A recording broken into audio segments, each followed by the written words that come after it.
Hey everyone! In this video we're going to talk about a name that, despite being a rookie, is already making waves behind the scenes at Sauber in an impressive way. Gabriel Bortoleto. Many people might think that a rookie would come in quietly, learning from the more experienced drivers, but Bortoleto has shown that he came to add value, and more than that, to help push the team forward. In the midst of a very challenging period for Sauber in the 2025 season, the Brazilian has been standing out, not only for his talent on the track, but also for his attitude off it. Today, we'll focus on two key points that explain why so many people within the team are talking about him with glowing eyes. First, his mature and assertive attitude in meetings with the engineers, something that has even caught the attention of veteran BehindtheScenes, who has been with Sauber since before Formula 1. And second, an unexpected move that surprised everyone. A spontaneous visit to the team's factory, which he initiated himself in an attempt to better understand what could be done to turn the situation around. Want to know how all of this is being seen within the team, and how this behavior could define the Brazilian's future in the sport? Then stick with us until the end, because the story is much more interesting than it seems. From the start of the season, Gabriel Bortoleto has shown that he is not just another rookie on the grid. He has been carving out his space with a balanced approach, respecting the team's hierarchy, but also making it clear what he needs to improve his performance. This combination of politeness with assertiveness has caught the attention of both the engineers and the higher-ups at Sauber, as BehindtheScenes highlighted.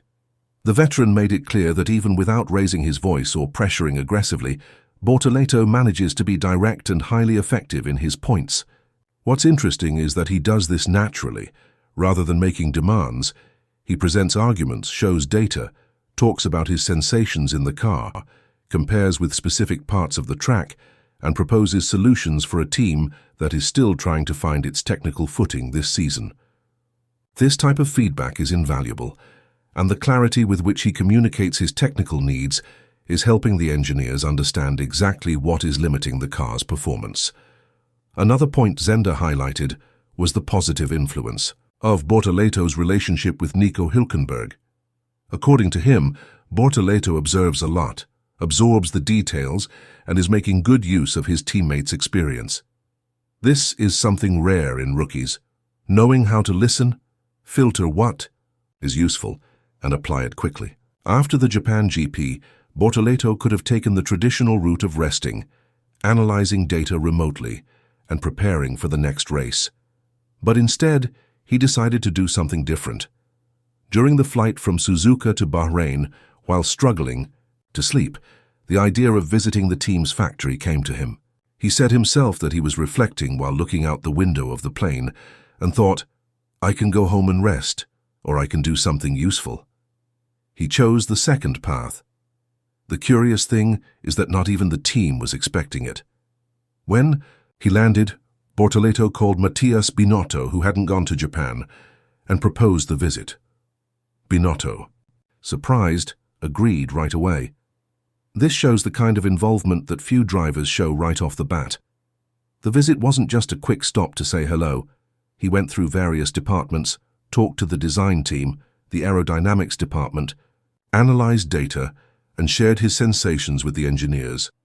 This type of attitude is highly valued within a team. It's not just about sitting in the cockpit and pushing the pedal. The best drivers in the world have this in common. They get involved, they care, and they collaborate with the team. Bortoleto is showing that he wants to be part of the whole process, not just the racing. One of Sauber's biggest struggles this season has been finding a car setup that works on different tracks and conditions. The current car model has a very narrow performance window, and any adjustments outside the ideal range heavily affect the pace. This is exactly where Bortoleto's active participation has become invaluable. During his visit to the factory, he not only listened to the engineers, but also shared important observations based on the sensations he had while driving the car. For example, he detailed how the car behaves in medium and high-speed corners, highlighting the loss of rear stability at certain points. This helped the aerodynamics and suspension engineers adjust finer and more realistic parameters to solve the issue. Even with all the technology in the car, sensors and telemetry, Nothing substitutes for the reading of an experienced, attentive, and communicative driver. What's most interesting is that the data collected with Bortoleto's help has already started to generate more accurate simulation models. This contribution is something typically seen only in drivers with much more experience, and Sauber, which urgently needs progress to score regularly, recognizes this. The internal perception is clear. Bortoleto is accelerating not just on the track, but also in the car's development. If there's one thing that has made a difference in Gabriel Bortoleto's adaptation to Formula One, it's his direct relationship with Nico Hülkenberg. The German driver, with years of experience in the category, has been more than just a teammate. He's been a technical and behavioral reference within Sauber. What's even more interesting is that Bortoleto recognized this value from the very start during the briefings. According to the team, Nico is extremely detail-oriented.